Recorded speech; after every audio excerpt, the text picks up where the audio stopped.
айтып, айт, бүйт сөйтетін мен ешкім емес, мен үйтіп айта алмаймын да жалпы қыз баласына. Содан соң кішкене бір ситуациясын түсініп, адам болғаннан кейін сәл положениясына кіріп, жалпы ондай нәрсе өмірде бар. Мен де оны түсінемін, менің айналамда да болып жатқан дүниелер болған соң, сен сенімді түрде айта аласың, мен сенімен сырласа аламын ол жайында деп айтқаннан кейін де бұл кісі ішіндегісін айтты деп ойлаймын. Оны енді әр көзқарас әртүрлі ғой, енді арзан-құрзан пікір айтып керек емес деп. Жоқ, Ернар, сен түсініп тұрсың, сен просто тағы да үміт беріп қойдың қызға.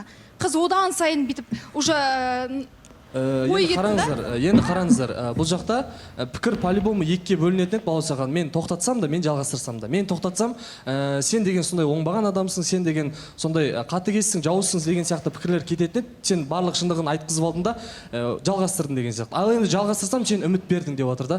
Адамға жалпы бұл дүниеде ештеңе жақпайтын секілді. Сондықтан білмеймін енді ол пікірлер айтылуы дұрыс шығар бәлкім. Бірақ мен бұл кісімен қазір танысып көріп жатырмын, негізі былай ақкөңіл жан, принципе. Негізі баласағам айтайыншы, Жансаяның пікірімен мен негізі сәл келісім келіп тұр, ойынымен, күлкісімен ғой. Бірақ та негізі андай нәрсе, кеше енді өлі жерде аяулым келген кез Саттәулеттің үміткері. Кішкене Ернар екеуі бір ойнатқандай болды да, негізі кішкене аяулымды ақымақ қылып кездесуге Ернар барып деген сияқты. Бұл кезде де Саттәулетпен бір Ернардың ұйымдастырып, қызды әзілге айналдырып ақымақ қылған жайы бар деп ойлап тұрмын негізі. Бағанағы МК жаным сол деп айтшы, жаным әшейін деп айтшы дегеннің бары кішкене бір ойынның жайы сияқты, қызды ақымақ қылма деп тұрмын бұның барлығы. Баласахан. Ағаке.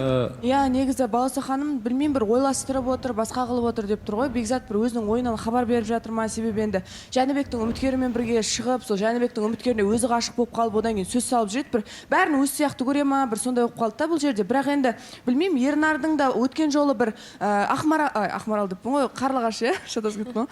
Қарлығашқа өзі айтып еді ғой, мына бір бейгүнә дүниеге осындай болып келіпсіз деп. Негізі Ернарда сол айтылған сөзінің бір ар жақ бер жағы негізі Ернарда өте бүйтіп жан дүниесі таза жанда, ол біреуді мазақ қылып, ойыншық қылып, олай істейтін адам емес. Егер де Ернардың орнында басқа бір қатысушы жігіт болғанда, мен может быть деп айтар едім да, мысалы андай бір бала сияқты кішіпейіл сондай қыз келіп отыр ғой енді бұл жерде.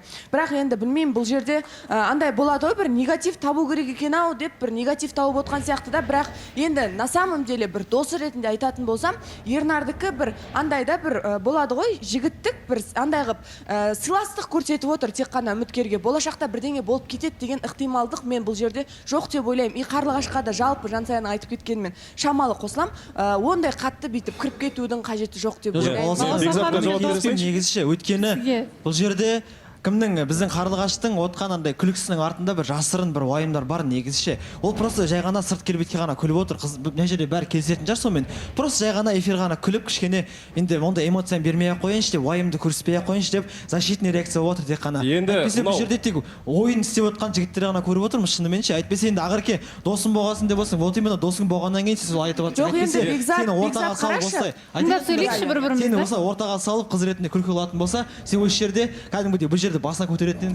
Бекзат, бұл жерде мен ортаға салынып күлкі болатындай әрекет жасаған қыз емеспін. Қарлығаш та ондай әрекет жасап отыр деп ойламаймын. И бұл жерде күлкі деген сен үшін сыйластық танытып, жігіттің Ернар сыйластық танытып отыр. Келгеннен бері дұрыс емес бірдеңе айтқан жоқ. Просто Саттәулет ол естіп қалыпты. Екеуінің бір-бірімен солай ласково сөйлескенін. Соны эфирде поправить етті да просто. И ол нәрсе сен үшін қаншалықты дәрежеде мазақ болып тұр, мен түсінбеймін. Мазақ деген ол көбінесе бір сенің істейтін әрекеттерің сияқты ма деп ойлаймын да. И өзіңнің жаман ойларыңды просто халыққа да, ортаға да қыздың сен миына солай кіргізіп жатсың. Якобы Ернар мен Саттәулет жабылып сені мазақ қылып жатыр деген сияқты қылып, сондай понятиені сен өзің беріп отырсың.